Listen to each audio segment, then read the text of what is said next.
ndabasuhuje mwese kandi mbahaye ikaze kuri uyu muyoboro. Njye muri kumva ndi IT Jado.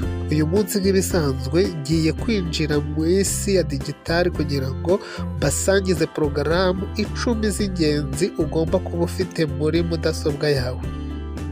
Niba uri umunyeshuri, umukozi cyangwa umuntu ukunda kugira ibintu biri ku murongo kandi bikora neza, izi porogaramu zizagufasha cyane mu ikoranabuhanga ryawe.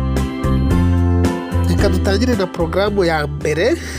Porogaramu ya mbere ugomba kuba ufite muri mudasobwa yawe ni browser. Browser ni ikintu cy'ingenzi, ikaba kandi n'urufunguzo rwa interineti. Habaho browser nyinshi ariko Chrome ni amahitamo azwiho umuvuduko, umutekano kandi ikagira na extensive library of extension. Ariko ushobora gukoresha izindi browser nka Mozilla Firefox, Microsoft Edge, Safari cyangwa indi browser iyo yaba ari yo yose bitewe n'ibyo ukunda. Porogaramu ya kabiri ni Microsoft Office Suite. Iyi abenshi bayizi nka Word, Excel, PowerPoint n'izindi, kuko iyi ngiyi igira amaporogaramu arenga 6 ibumbiye hamwe. Iyi Microsoft Office Suite irazwi cyane, ni ngombwa cyane cyangwa se ni ingenzi ku bakozi n'abanyeshuri. Igizwe na Word ikoreshwa mu gukora inyandiko, Excel ikoreshwa mu gusesengura amakuru ariyo ikora ibijyanye n'imibare, na PowerPoint ikoreshwa mu gutegura ibiganiro. Izi akaba ari porogaramu z'ingenzi cyane kuri buri wese ukoresha mudasobwa. Porogaramu ya gatatu utagomba kubura muri mudasobwa yawe ni porogaramu yitwa Zoom cyangwa se Google Meet cyangwa se Microsoft Teams. Izi porogaramu uko ari 3 zose zikora kimwe. Izi porogaramu kandi ugomba kumenya ko zikora cyangwa se zifashishwa mu gukora ibiganiro binyuze muri video, byabaye ngombwa mu buzima bw'akazi no mu buzima bwite.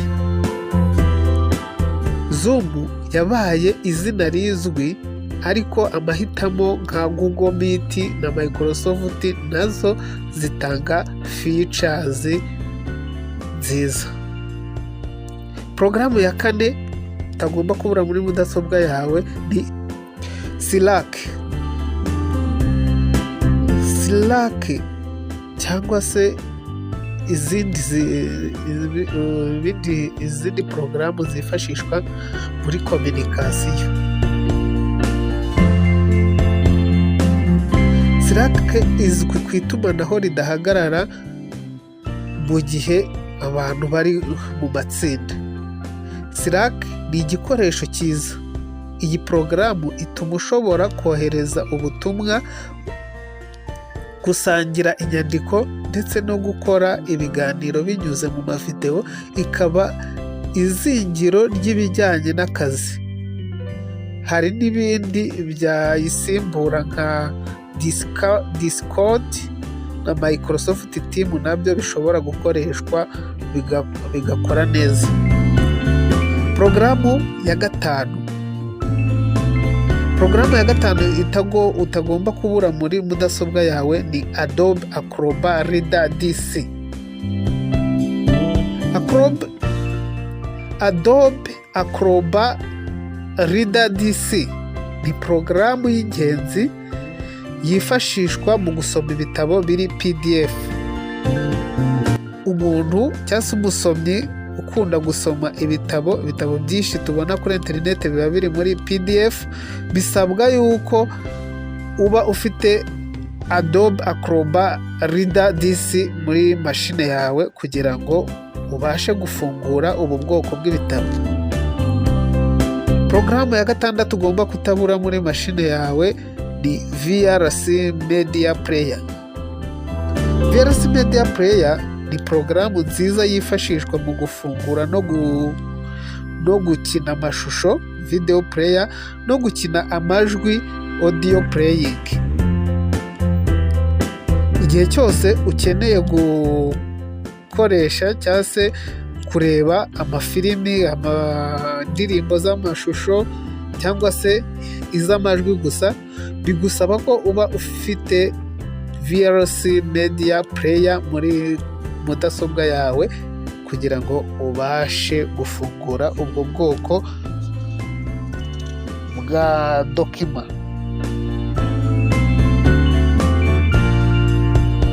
Porogaramu ya karindwi itagomba kubura muri mudasobwa yawe tugezeho ni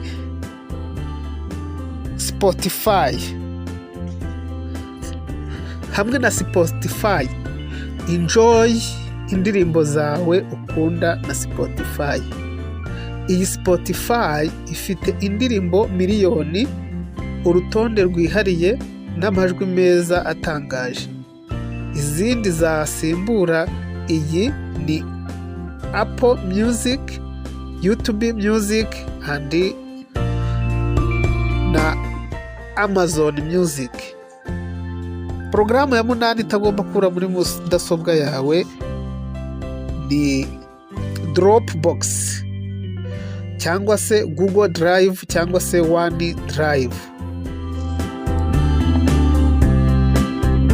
Cloud storage ni ngombwa mu kubika inyandiko zawe z'ingenzi no kuzigiraho access kuri internet aho uri hose.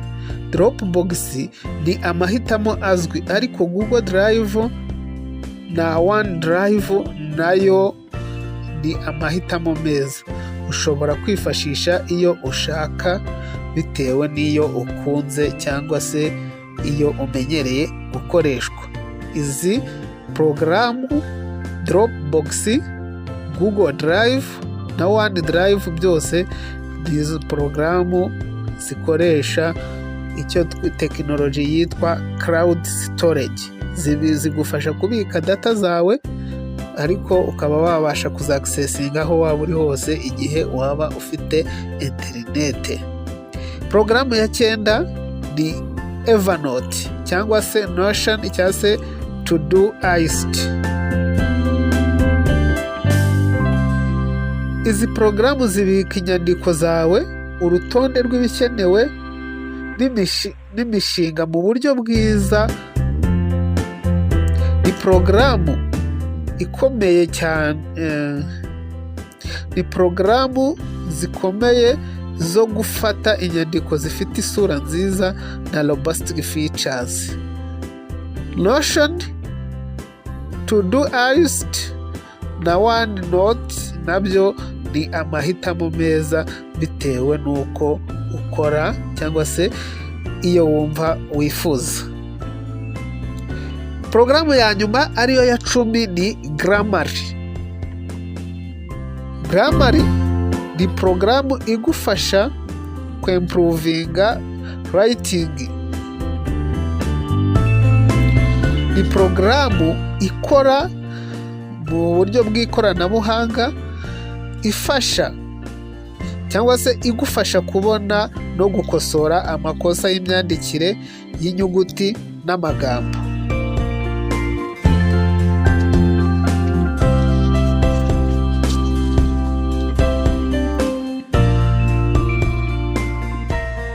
Nuko rero izo porogaramu 10 ni ngombwa mu kugendana n'isi ya digitali ya none. Wibuke kugerageza no gushakisha ibikoresho bihuye n'ibyo ukunda bitewe n'ibyo waba ukeneye. Ibyo bikoresho turi kuvuga hano ni zimwe muri izi porogaramu ugomba gushakisha cyangwa se ugomba kwensitara muri mudasobwa yawe bitewe n'ibyo ukeneye.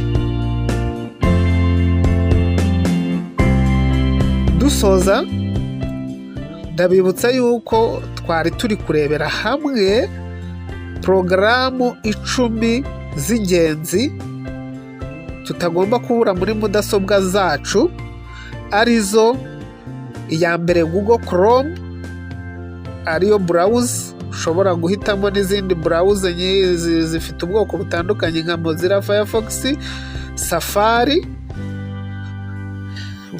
Opera n'izindi. Porogaramu ya kabiri ikaba Microsoft Office Suite. Porogaramu ya gatatu twabonye ikaba ari Zoom, Google Meet or Microsoft Team. Porogaramu ya kane ikaba Slack cyangwa se izindi similar communication tools. Porogaramu ya gatanu ikaba Adobe Acrobat Reader DC. Porogaramu ya gatandatu ikaba VLC Media Player. Porogaramu ya karindwi ikaba Spotify. Porogaramu ya munani twabonye ikaba Dropbox cyangwa se Google Drive cyangwa se OneDrive. Porogaramu ya cyenda ikaba Evernote cyangwa se Notion cyangwa se Todoist. Ya cumi ariyo ya nyuma twabonye ikaba yitwa Grammarly. Ntiwibagirwe gukanda like no gukora subscribe kugira ngo ubashe kujya ubona ibindi bintu byiza kandi by'ingenzi ku ikoranabuhanga. Murakoze.